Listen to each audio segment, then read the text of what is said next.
손톱가공 안 하고 팔찌를 봤어요. 야, 니니야, 너는 그러면은 응? 행운이라는 거 믿어? 아, 완전 믿지. 그러면 그런 적도 있겠네. 어릴 때 이런 풀밭 같은데, 아이고 시리 형님 감사합니다. 207고 이 친구께 감사합니다. 정말 감사합니다. 할게요. 그럼 너 어릴 때 혹시 쪼그려 앉아서 네이클로버 같은 거 찾아본 적 있어? 있어. 막 친구들이랑 같이 막 응. 네이클로버다 하면서 다시 보면은 세잎클로버야. 그렇게 막 맞죠, 있어. 한참을 막 풀밭만 이렇게 들여다보고 있으면은 어느 순간 막 목도 아프고 무릎도 막 저려오고. 근데 너 그거 알아? 우리가 흔히 보는 세잎클로버에도 꽃말이 있는 거 알아? 알아. 뭔데? 행복? 맞아. 그리고 네잎클로버의 꽃말은? 행운. 그치? 좀 아이러니하지? 이 사람들이 이 발밑에 진짜 수없이 있는 이런 행복들이 깔려 있는데 이걸 다 짓밟아가면서 행운을 찾으려고 돌아다니잖아. 근데 이 마음은 이해는 가. 행복은 사실 노력해서 얻는 거지만 행운은 그냥 하늘에서 뚝 떨어지는 거잖아. 그래서 사람들이 더 갈망하는 걸 수도 있어. 운빨로 한 방의 인생 역전. 그렇지. 진짜 가만히 앉아만 있어도 일이 술술 풀리는 그런 거 있잖아. 우리가 좀 이런 말 하는 거 좀 들어봤지? 온 우주가 돕는다. 자, 뭔가를 간절하게 바라면 세상 모든 게 다 그 방향으로 흘러간다는 표현이잖아. 사실 살면서 이 말을 진짜로 체감해 본 사람은 그렇게 많지 않을 거야. 보통은 이런 행운이 등을 돌리거나 무관심하거나 심지어 발목을 잡기도 해. 근데 말이야, 진짜로 온 우주가 돕는다는 말이 사람으로 빚어져서 태어났다고밖에 도저히 설명할 수 없는 인간이 한 명 있어. 나? 넌 아니지. 근데 너가 그랬다면 진- 팔이 안 저렸겠지. 근데 어. 지금의 내가 있는 게 진짜 운이 좋아서라 생각했는데. 운. 그치. 근데 그 운을 넌 잡은 거잖아. 근데 이 사람은 운이 퍼먹여줬어. 이 사람이 보면은 글도 못 써. 글도 제대로 몰라. 계산도 할 줄 몰라. 사회성 그냥 바닥이야. 판단력 없어. 상식적으로 딱 봤을 때 이 사람 보면은 와, 이 사람은 평생 그냥 힘들게 살다가 거리에서 그냥 객사하겠다. 이래도 이상할 게 없는 인간이야. 근데 이 사람은 미국 역사에 또렷하게 이름을 남긴 억만장자가 됐어. 억만. 진짜 황당해. 들으면서 와, 이게 말이 된다고?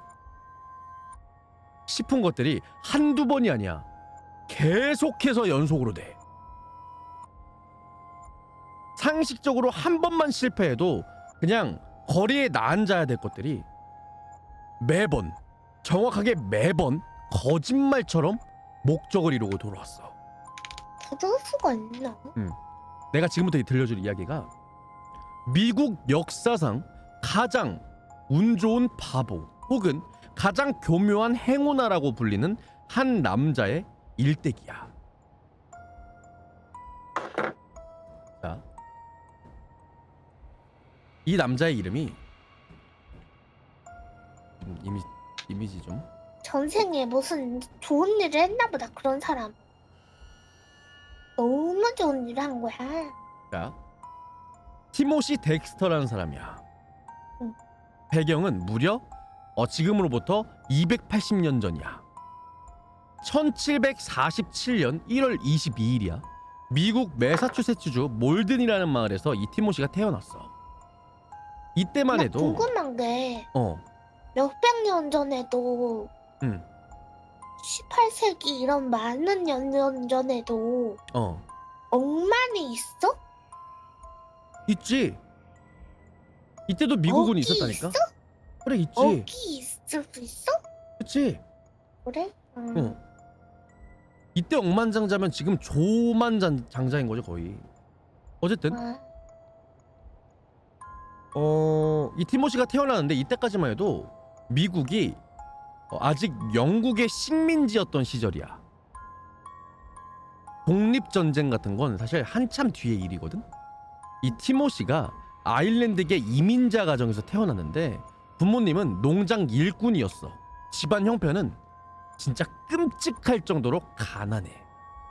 지금식으로 말하면 흙수저 중에서도 진짜 바닥을 박박 긁어 모으는 흙수저야. 그래서 이 티모시가 8살 때 학교를 그만뒀어. 이유는 공부할 시간이 있으면 일을 해라.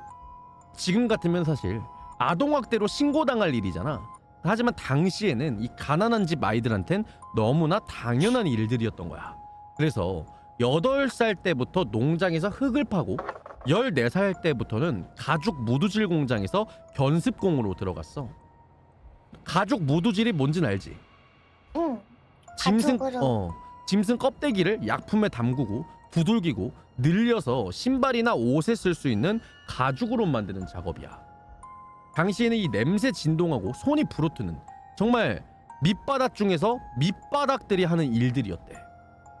학교를 8살에 끊었으니 글을 제대로 배웠을 리가 없어. 그래서 이 티모시가 평생을 거의 문맹에 가깝게 살았어. 그래서 이 티모시라는 사람이 나중에 백만장자가 되고 나서 책까지 출판을 했는데 이 책 문장 부호가 단 하나도 없고 맞춤법도 엉망진창이야. 라이크 니니 발음처럼. 어쨌든 이 책 이야기는 조금 이따가 다시 할게. 여기까지 들으면 정말 별거 없잖아. 그냥 못 배우고 가난한 청년 하나야. 근데 이 티모시한테 한 가지 특이점이 있었다. 뭔지 알아? 키가 작아. 아니야. 자기가 위대한 사람이 될 거라고 진심으로 믿고 있었어. 망상을 하고 있었어. 그러니까 나중에 자기 책에다가 이렇게 적어. 나는 위대한 사람이 될 운명이었다. 근데 이마저도 원래 단어가 GREAT인데 그레이트인데 GRAT로 써. 이 한 글자가 이 남자의 모든 걸 보여줘. 진짜 바보였던 거야. 배운 사람이 아니었다는 거야. 자, 그렇게 그가 이렇게 자라나던 22살이 되던 해야 첫 번째 행운이 찾아와. 엘리자베스 프로싱햄이라는 여자를 만나서 결혼을 하게 되거든. 이 엘리자베스가 티모시보다 10살이 많았고 이미 한 번 결혼을 했다가 남편을 잃은 미망인이야. 그리고 무엇보다 부유했어. 당시에 부자 미망인들은 인기가 굉장했거든. 재산을 통째로 들고 오는 신부감이니까 보통은 신분이 비슷한 남자랑 재혼을 해. 근데 어떻게 된 일인지 이 엘리자베스는 8살 학력의 가죽쟁이인 티모시를 골랐던 거야. 이게 티모시 인생의 첫 번째 떡상이야. 이 티모시가 그녀의 집으로 들어가서 지하실에 작은 가게를 차려 사슴 가죽, 양가죽, 무스 가죽, 고래 기름 같은 걸 팔았지. 이때까지만 해도 티모시는 그냥 평범한 자영업자야. 근데 진짜 인생이 뒤집힌 게 이 다음부터야. 때는 1775년 미국에서 전쟁이 터져. 이게 어떤 전쟁이냐?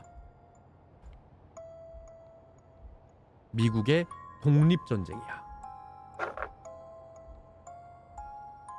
13개의 식민지가 영국의 왕한테 반기를 들고 일어난 거야.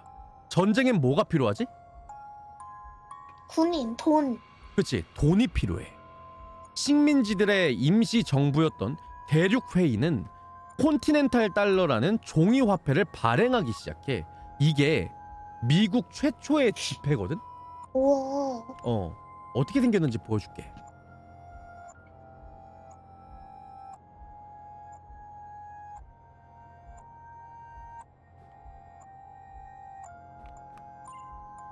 이렇게 생겼어.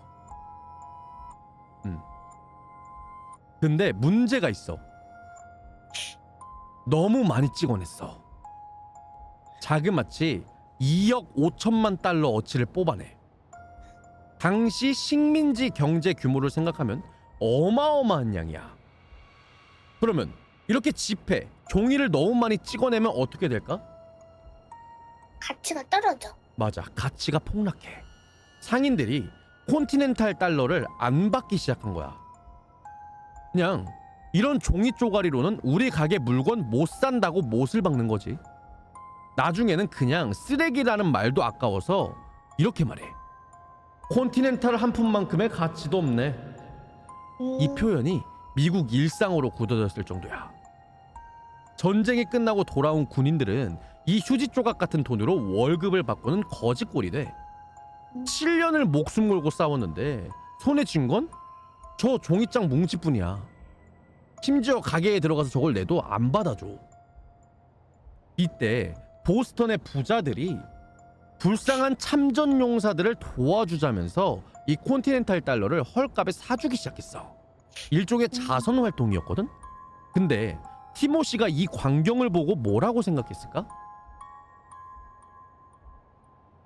저거를 해서 나중에 떡상할 것 같으니까 저금을 하자.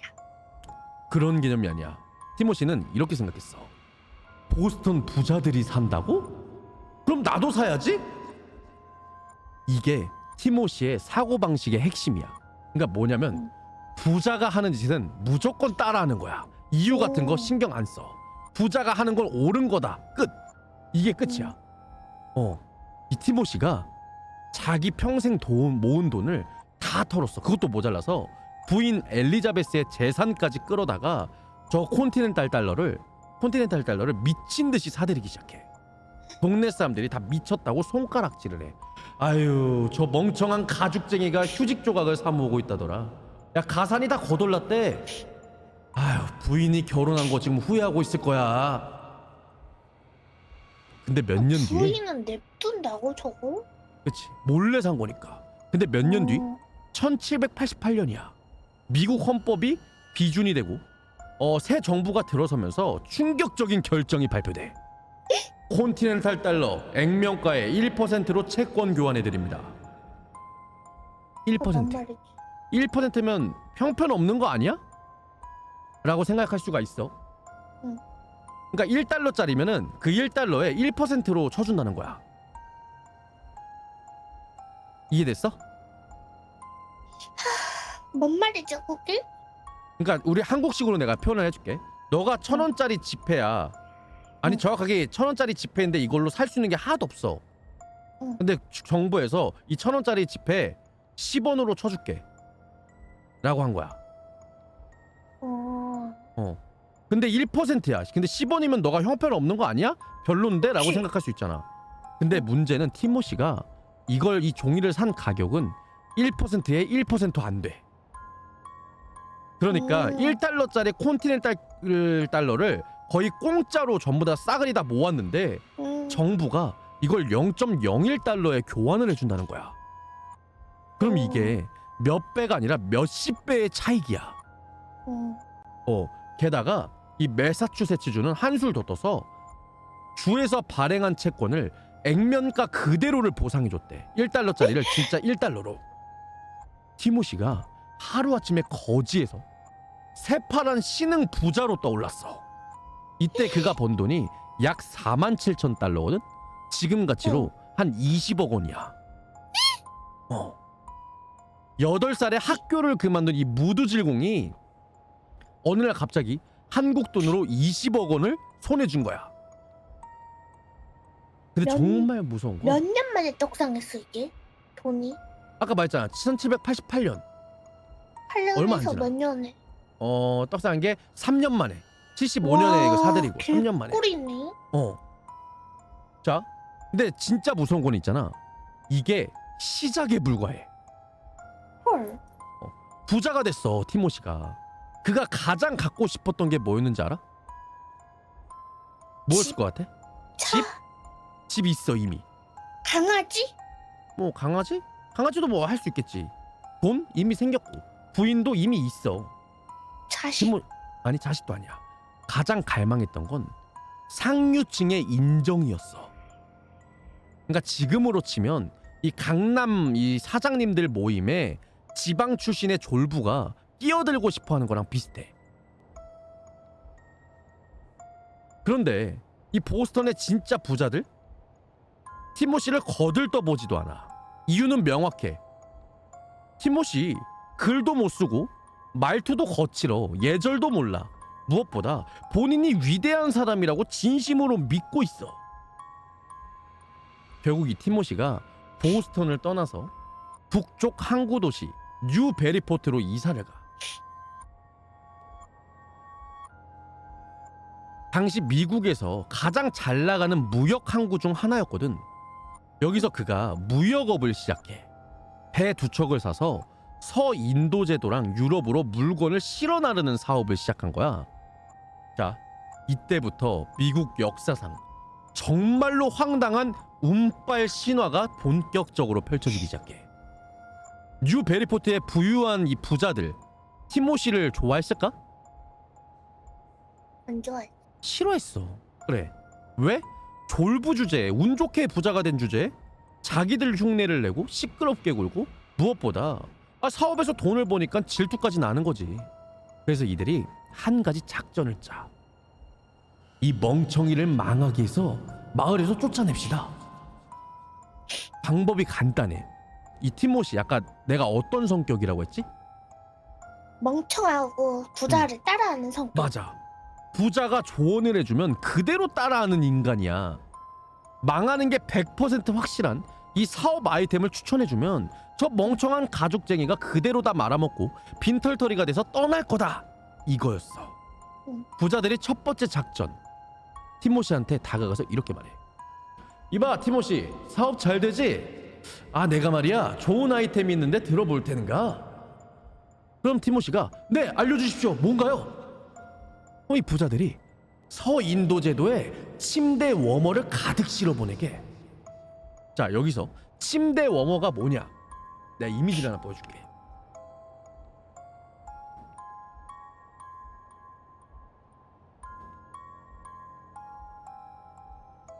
이거야. 이게 뭐? 그러니까 긴 손잡이가 달린 쇠 냄비 같이 생겼지? 응. 저기 안에다가 뜨거운 숯이나 인걸불을 담아서 얼어붙은 침대 속에 저걸 넣어서 이불을 데우는 도구야. 전기장판의 시초라고 생각하면 돼. 저기다 불 넣어서 이불 안에다 넣어놓으면 이불이 따뜻해지니까. 그래서 뉴 잉글랜드처럼 추운 지방에선 저게 필수품이야. 그런데 서인도 제도, 여기가 어디야? 자, 내 사진으로 보여줄게.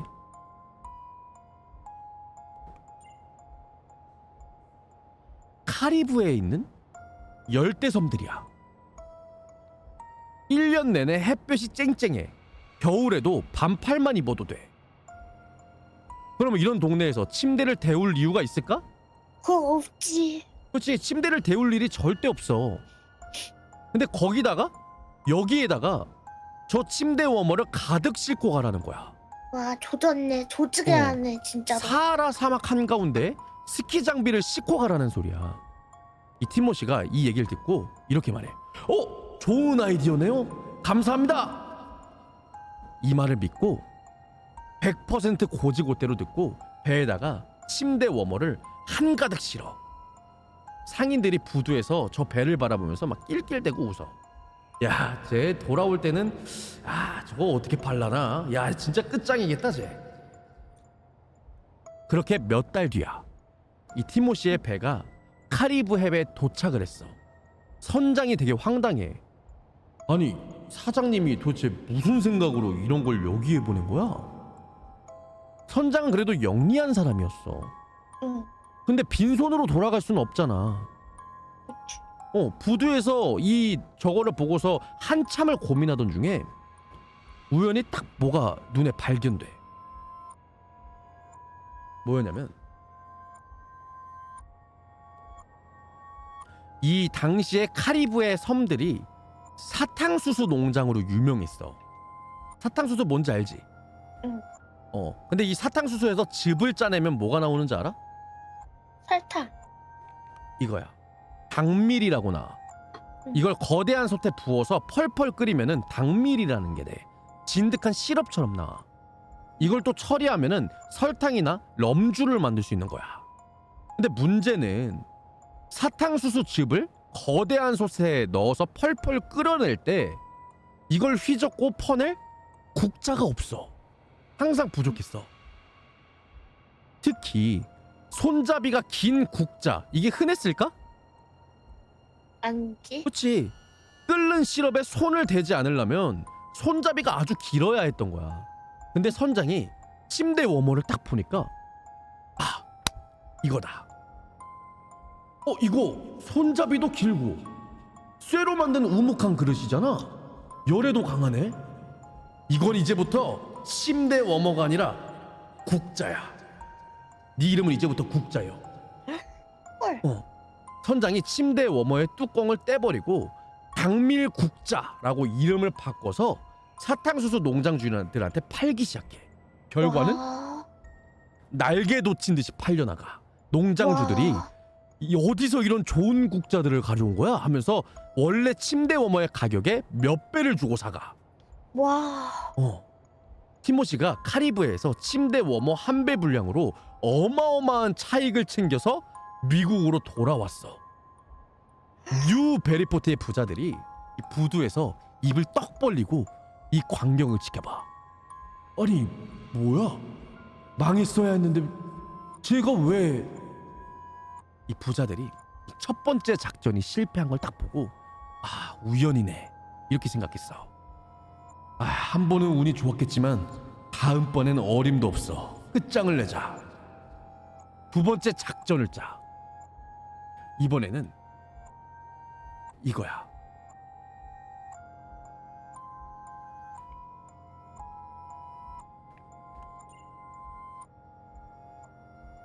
이게 뭔지 알지? 응. 장갑. 양털 벙어리 장갑이야. 이거를 딱 건네주면서 티모시한테 이렇게 말해. 티모시, 자네 이번에 이 모직 장갑 있잖아. 이것도 한번 서인도 제도에 또 보내보게. 아니 겨울에 손 얼지 말라고 쓰는 두꺼운 양털 벙어리 장갑이야. 그치? 응. 이걸 또 카리브해 열대섬으로 보내라고 시킨 거야. 야, 상식적으로 너라면 어떻게 할 거야? 장난해? 더워 죽겠는데 왜 어. 방울이 장갑을 껴? 그치? 근데 티모시는 이번에도 두말 없이 저 양털 벙어리 장갑을 한 배 가득 사서 실어. 이번에도 배가 카리브해에 도착을 해. 그런데 하필 그때야. 그 항구에 아시아에서 온 무역상들이 와 있었어. 응. 근데 이 사람들이 어딜 가냐? 시베리아를 거쳐서 중국으로 와. 가는 무역 항로를 타고 있는 사람들이야. 응. 시베리아가 어떤 곳이야? 영하 추운 40도, 곳. 영하 50도까지 떨어지는 극지방이야. 근데 이 아시아 상인들이 양털 벙어리 장갑 산더미를 보고 눈이 휘둥그레져. 뭐야 이거? 이거 시베리아에 가져가면 부르는 게 값진 물건인데 이거? 와. 그래서 이들이 이 티모시의 장갑을 통째로 전부 다 사서 시베리아로 가져가. 거기서 또 비싸게 팔렸으면 물론이고 티모시는 또 떼돈을 벌었어. 와, 뭔? 이건 진짜 운이 좋다. 그치? 근데 부자들이 이제 슬슬 화가 나기 시작해. 아니 이게 무슨 조화야? 아니 우연히 두 번이나 겹친다고 말이 돼? 그래서 세 번째 작전을 짜. 이번에는 진짜 작정하고 망하게 만들려고 해. 자, 영국에 뉴캐슬이라는 도시가 있어. 자, 여기거든? 지금도 영국 북동부의 항구 도시인데 당시에는 영국 석탄 산업의 중심지야. 이 뉴캐슬이 수백 년 동안 석탄으로만 먹고 살았던 도시야. 얼마나 석탄이 많았냐면 영어 속담 중에 이런 말이 있을 정도야. 뉴캐슬의 석탄 나르기.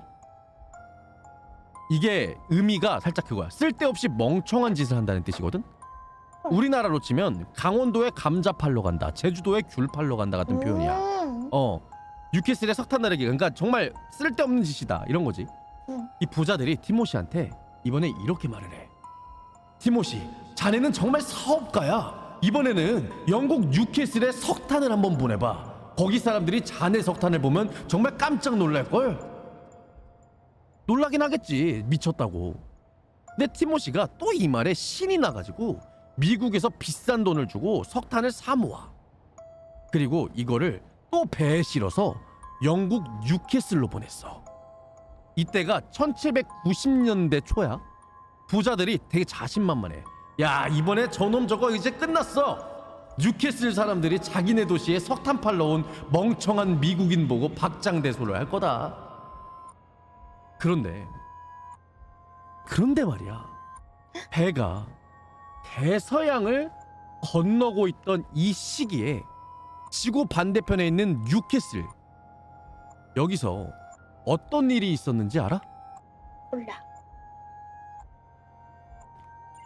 광부들이 대규모 파업을 벌이고 있었어. 와, 이건 수백 년 동안 굴러가던 이 뉴캐슬의 탄광이 처음으로 멈춰선 거야.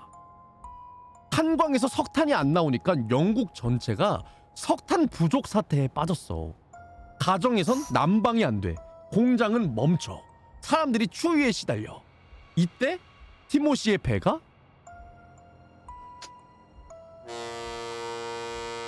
뉴캐슬 항구에 도착을 해. 석탄을 가득 싣고서.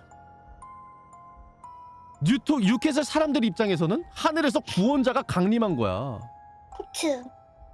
이걸 부르는 게 지금 값입니다. 내가 다 사겠소. 티모시의 석탄이 진짜 부르는 게 값으로 프리미엄까지 붙어서 미친 듯이 팔려. 티모시가 이번에도 떼돈을 벌어서 돌아와. 이 뉴 베리포트의 부자들, 이제 표정이 황당함을 넘어서 공포에 질려. 티모시 저놈 악마랑 계약한 거 아니야? 그런데 3번을 연속 당하고도 부자들이 포기를 안 했어. 다음 작전이 뭐였냐? 자, 다음 작전은 이거야. 남태평양 섬에 가죽 장갑을 보내기였어. 그러니까 남태평양 섬들, 그러니까 폴리네시아 일다 1년 내내 따뜻하고 사람들이 거의 옷도 안 입고 사는 곳이야. 거기에다가 가죽 장갑을 잔뜩 보내라고 한 거야. 티모시는 또 어떻게 했을까? 하지 말 듣지. 그렇지. 또 신이 나서 배에다가 가죽 장갑을 가득 실어. 근데 또 정확히 이 배가 남태평양 섬에 도착한 그날 포르투갈 무역선들이 그 항구에 정박해 있었거든. 근데 이 포르투갈 배들이 중국으로 향하는 길이었단 말이야. 중국으로 가는 길에는 험준한 산맥을 넘어야 하고 북쪽 지방의 추위도 견뎌야 돼. 선원들이 이 가죽 장갑을 잔뜩 보고 눈이 휘둥그레져.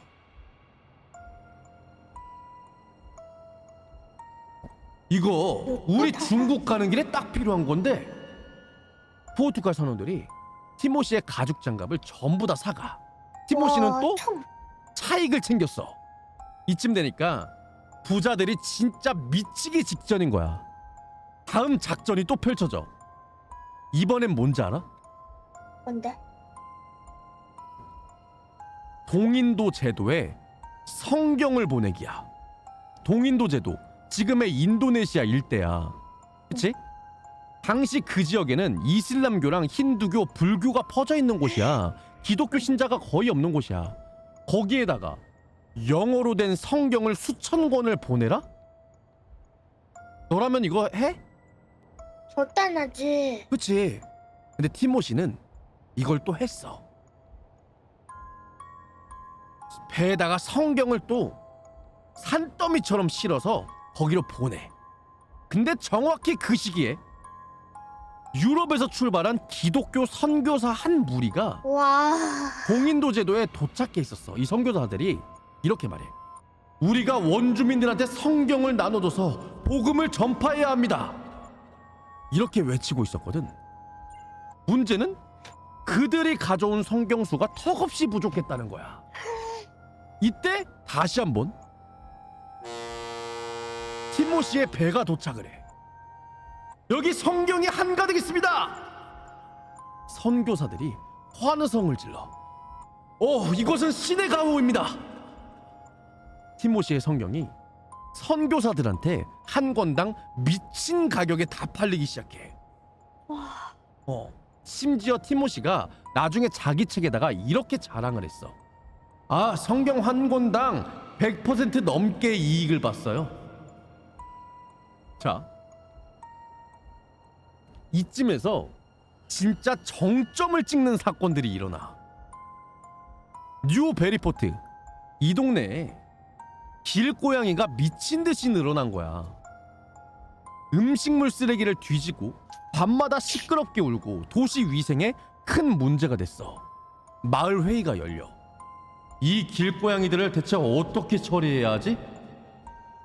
투표가 진행이 돼. 다 잡아 죽이자라는 안건이 올라와. 결과가 50대 50이야. 간발의 차이로 부결됐지만 어쨌든 이 고양이 처리 문제에 대해서는 미해결로 남았어. 다음 날 이 티모시가 신문에 광고를 내. 제가 길고양이 살게요. 한 마리당 일정 금액을 드리겠습니다. 제가 잘 보살펴 볼게요. 마을 사람들이 의아해. 아니, 저 인간이 또 무슨 짓을 하려고. 티모시가 동네 길고양이들을 닥치는 대로 사모아. 수백 마리, 수천 마리. 그리고 이걸 또 배에 태워. 방향은 카리브해. 기억하지, 카리브해? 응. 어디라고 했지? 더운 나라 사탕수수. 열대지방이야. 사탕수수 맞아.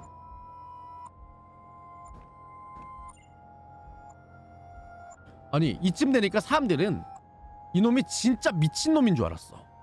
고양이를 배에 태워서 열대섬에 보낸다고? 쟤 진짜 정신병이구나. 근데 당시 카리브의 사탕수수 농장 창고에는 설탕이며 당밀이 가득 쌓여 있었지. 당연히 이곳에는 쥐가 들끓어.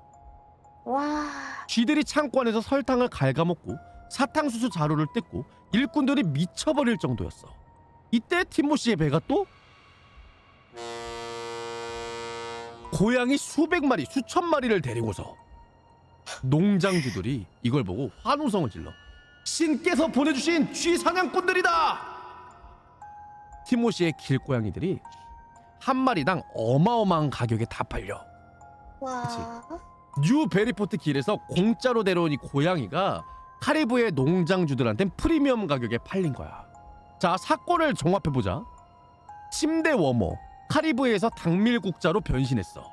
양털 벙어리 장갑, 시베리아 가는 상인들이 다 사갔어. 뉴캐슬 석탄, 광부 파업으로 떼돈을 벌었어. 남태평양 가죽 장갑, 중국으로 가는 프로토콜 배가 다 사갔어.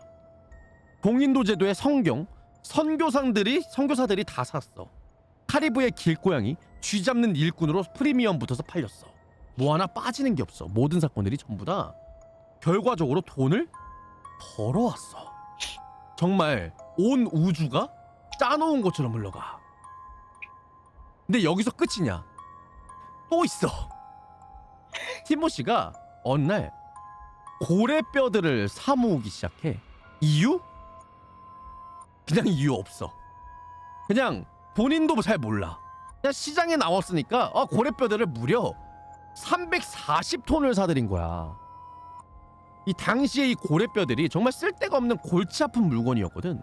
부자들이 이번엔 진짜 저놈은 끝났다라고 생각을 했어. 저 미친놈, 고래뼈를 340톤을 사모아? 그런데 이 직후에 프랑스에서 갑자기 패션의 유행이 생겨. 그게 뭐였냐? 코르셋? 맞아, 코르셋. 여성용 코르셋. 큰 후프 스커트, 허리를 잘록하게 조이고 치마를 부풀리는 옷인데, 이 코르셋이랑 후프 스커트의 중심 뼈대 역할을 하는 재료가 뭔지 알아? 설마? 고래뼈. 가볍고 잘 휘어지고 잘 안 부러져서 당시에는 최고의 재료야. 전 유럽의 여자들이 코르셋을 찾기 시작하면서 이 고래뼈의 가격들이 폭등을 해.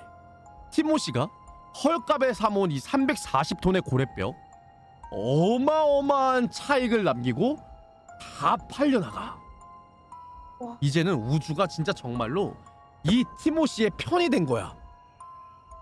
진짜 여기서부터가 참 골 때리는데, 이 부자가 된 티모시가 자기 이름을 로드 덱스터라고 불러. 그러니까 덱스터 경이라고 부르라고 한 거야.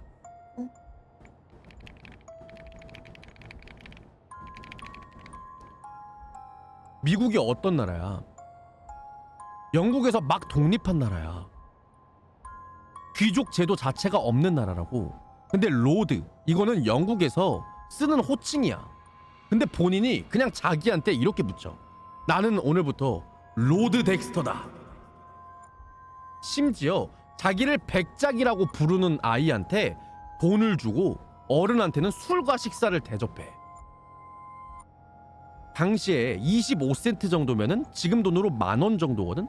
아이들 입장에서 그냥 이 아저씨한테 네 덱스터 경님 이 한마디 하면 10,000원씩 계속 줘. 심지어 집은 그냥 진짜 현대판, 아니 이 시절판 디즈니랜드야. 와. 지붕에 막 돌아가는 황금 풍향계, 황금 독수리 동상. 내가 이 집을 그림으로 그린 게 있거든. 보여줄게. 티모시의 집이거든. 보면 정원에는 무려 40개의 거대한 나무 동상이 있어. 근데 이 나무 동상도 저 보이지? 저 그림에 서 있는 사람들. 뭐야? 저게 다 막 조지 워싱턴, 토머스 제퍼슨, 존 애덤스, 나폴레옹, 영국 수상 윌리엄 피트, 인디언 추장, 그리고 자기 자신까지. 자기 동상에는 이런 글귀를 새겨놨어. 나는 동방의 1인자요. 나는 서방의 1인자다. 나는 서방구에서 가장 위대한 철학가다.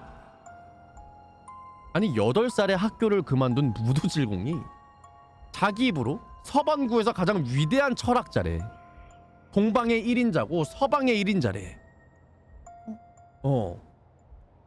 그러다가 이 티모시가 어느 날 시장에서 손술에 광어를 실어놓고 팔던 20살짜리 청년을 발견했어.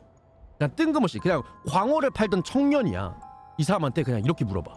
자네 시를 쓸 줄 알아? 그러니까 이 청년이 네? 가끔씩 한 번씩은 써보죠? 그러니까 이 티모시가 그래! 그럼 이제부터 자네는 내 전속 시인이야. 나에 관한 시만 쓰면 돼. 이렇게 광어를 팔던 청년이 하루아침에 로드 덱스터의 개관 시인이 됐어. 그가 매일 티모시를 따라다니면서 이 티모시가 얼마나 위대한지 찬양하는 시를 써. 그러면 이쯤 되면 한 가지 의문이 들어. 뭘까? 마누라는 어찌 갔나? 맞아. 부인은 대체 뭐했지? 엘리자베스 덱스터. 티모시를 거지에서 부자로 만들어준 첫 번째 행운이었잖아. 근데 이 부부 사이는 결혼 후에 점점 나빠졌대.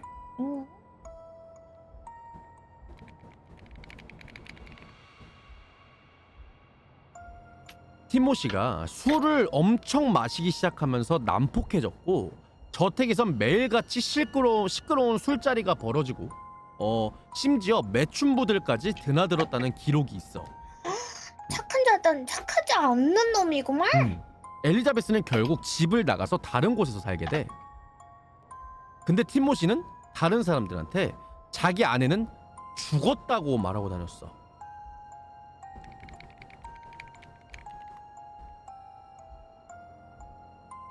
사람들이 그러면 저 집에 가끔 들르는 여자분은 누구신가요?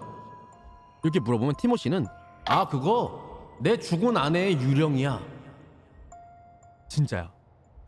진심으로 이렇게 말하고 다녔어. 엘리자베스가 살아서 멀쩡히 돌아다니는데도 저건 유령이다라면서 평가를 한 거야. 자, 이제 진짜 더 황당한 일이 있어. 이 티모시 인생에서 가장 황당한 사건이 일어나는데 그냥 어느 날 뜬금없이 부인한테 이렇게 말해. 여보, 내가 죽으면 사람들이 얼마나 슬퍼할까? 나 한번 확인해보고 싶어. 아니, 아내가 왜? 뭐? 물어보니까 내가 가짜로 죽는 거야. 장례식을 치르고 사람들이 얼마나 모이는지 보자고. 엘리자베스가 한숨을 푹 쉬어. 이젠 뭐 놀랍지도 않지. 그렇게 티모시가 자기 정원에다가 거대한 무덤을 만들어. 마호가니로 만든 호화로운 관까지 준비해. 그리고 부고를 동네에다가 뿌려. 결과는 다와? 덱스터 와. 경께서 별세하였습니다. 조문 부탁드립니다. 그리고 장례식 당일 자그마치 3,000명이나 되는 사람들이 몰려왔어. 뉴베리포트 거의 전체가 모인 셈이야. 티모시가 저택 2층 창문에 숨어서 이 광경을 내려다보고 있었어. 하하, 야 저거 봐. 내가 죽으면 이렇게 많은 사람들이 슬퍼한다니까. 이렇게 말하면서 가만히 보니까 자신의 부인 엘리자베스가 별로 슬퍼하지 않는 거야. 이유는 당연하지. 살아있는 거 알잖아. 그치? 근데 티모시는 화가 머리끝까지 나. 장례식이 거의 끝나갈 무렵에 저택 부엌 쪽에서 갑자기 큰 소동이 일어나. 막 쿵, 쾅, 으악 이 소리가 나는 거야. 조문객들이 깜짝 놀라서 부엌으로 달려가 보니까 티모시 덱스터가 살아서 지팡이를 들고 부인 엘리자베스를 때리고 있었어. 때리면서 왜 슬퍼하지 않는 거야? 내가 죽었다고 하면 좀 울어줘야지. 넌 내 부인이잖아. 아 미쳤다 근데 얘. 조문객들이 입을 떡 벌리고 이 광경을 봐. 방금 전까지 슬픔에 잠겨있던 사람들이 황당함과 분노로 표정이 싹 바뀌어. 아니 저 인간 죽은 거 아니었어? 우리 다 속았구나. 3,000명이 전부 다 헛걸음을 한 거야. 이 사건 이후로 티모시가 한 가지 결심을 해. 내가 죽기 전에 내 사상을 책으로 남겨야겠어. 후세의 위대한 철학자로 기억되도록 말이야. 그래서 1802년에 그가 55살일 때 인류 역사상 가장 기괴한 책 중 하나가 출판이 돼.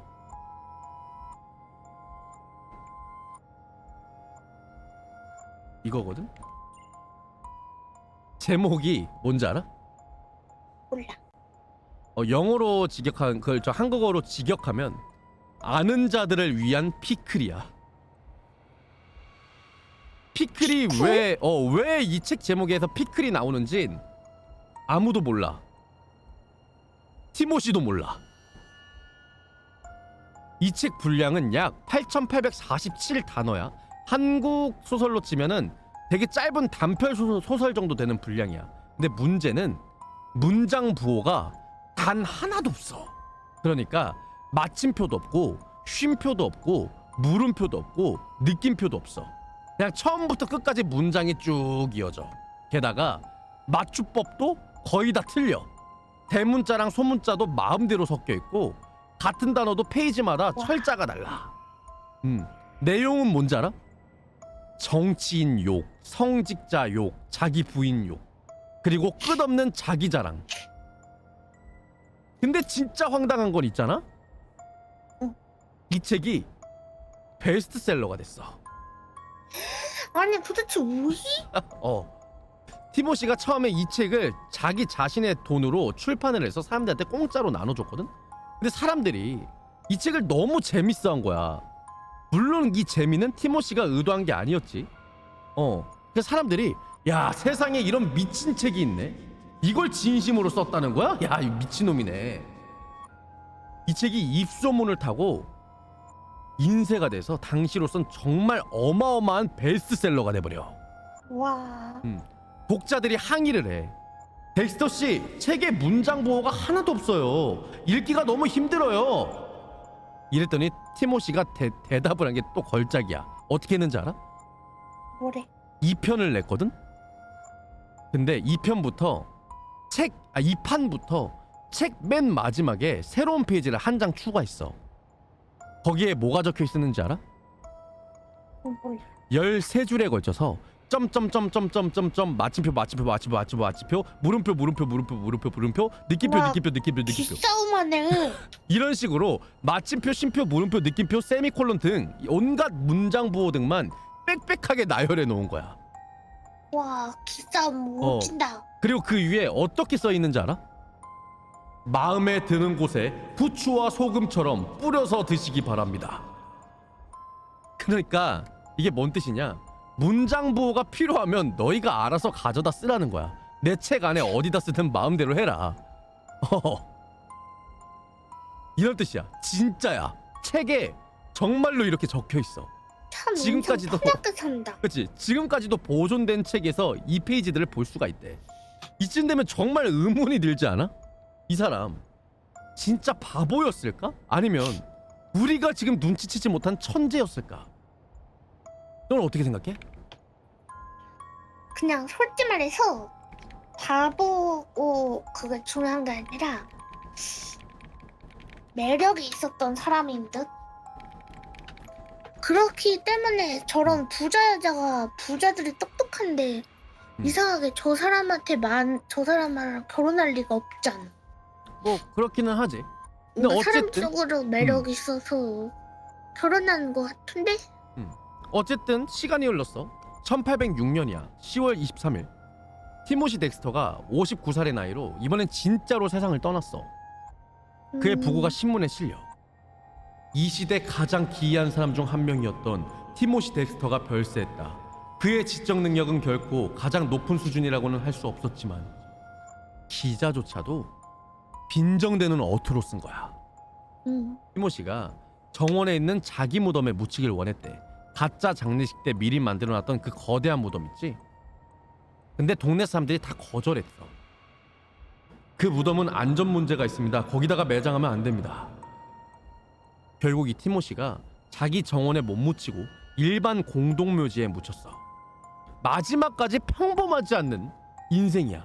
여기까지가 티모시 덱스터라는 사람의 일대기야. 진짜 이 사람이 바보였을까? 아니면 우리가 모르는 천재였을까? 생각해보면 그가 했던 모든 사업들 공통점이 하나 있어. 남들이 거기엔 이거 보내면 안 돼 라고 한 바로 그 시장에다가 그가 물건을 보냈다는 거야. 그게 우연이든 의도였든 아무도 안 가는 곳에 그가 갔기 때문에 그 시장에선 그가 독점 공급자가 됐어. 뉴캐슬에 석탄 보내는 미친 사람이 그 사람 하나면 파업이 났을 때 그 사람 거밖에 살 수 없잖아. 그치.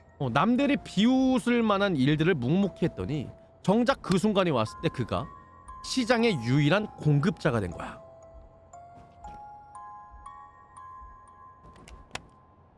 자, 뭐가 진실일지는 200년이 지난 지금까지도 누구도 정확히 몰라. 세이클로버의 행복을 발밑에 두고도 사람들은 네잎클로버의 행운을 찾아 헤매지. 티모시는 이 둘 다 갖지 못했어. 상류층은 끝까지 그를 인정 안 했고 가족 관계도 엉망이었고 말년에는 술과 외로움에 시달렸어. 행복은 그의 발밑에 깔려 있었지만 그는 평생 그걸 못 봤어. 그가 가진 건 오직 행운 하나뿐이었거든. 근데 그 행운이 정말 어마어마했지. 행운이라는 건 어쩌면 가만히 앉아서 찾는 게 아니라 일단 티모시처럼 일단 부딪혀서 만드는 걸지도 몰라. 그렇다고 해서 뭐 지금 이 이야기를 듣고 와 카리브해에다가 침대 난로 보내자, 아니면 뭐 남극이나 북극에다가 얼음을 보내자 이런 거를 하지 말고 그런 걸지도 모른다. 여기까지가 티모시 덱스터의 이야기야.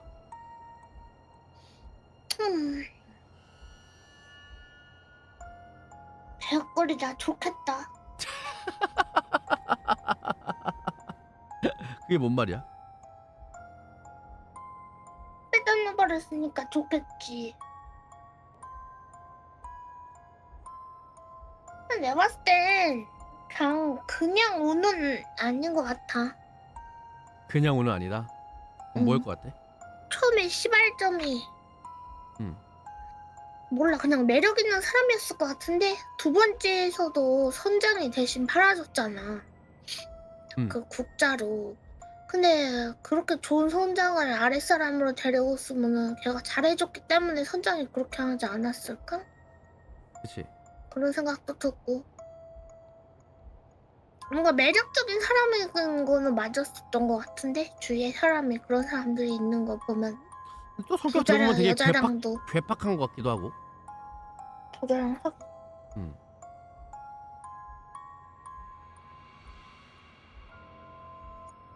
신기하네.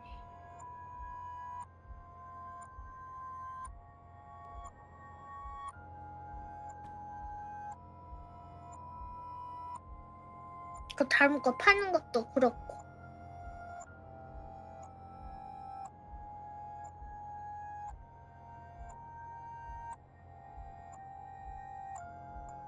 오히려 학벌이 막 낮고 그래서 체면 차리는 것도 없어서 시원시원해서 사람의 마음을 열 수 있었나? 그래서 잘 팔았나?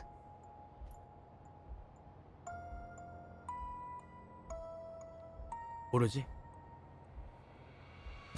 너 왜 이렇게 말이 없어졌어, 이리야? 아 어. 잘못했는데 난 무서운 이야기 듣고 싶었어. 근데 잘못했네. 근데 정말 쉬는 게 안타깝게도 이제 더 이상 무서운 이야기들이 찾기가 힘들어. 그건 알지? 모르겠는데. 너가 찾아봐. 너가 너가. 오늘은 아마 이번에는 좀 흥미로운 얘기들이 좀 많아. 그러면 살인 사건 이야기로 해줘? 그래. 범죄 범죄? 흠, 범죄 소리로. 고민이네. 귀국 사냥 엔딩이 가까워지는 거냐고. 미안한데 해외 사고 얘기 엄청 많거든요. 엔딩이에요 벌써. 이걸로 하자. 그거를 당신 정해요. 그리고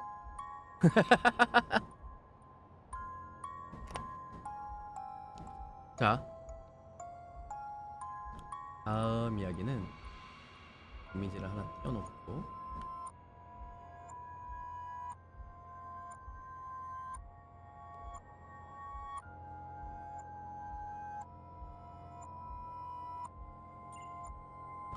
자, 너 혹시 그러면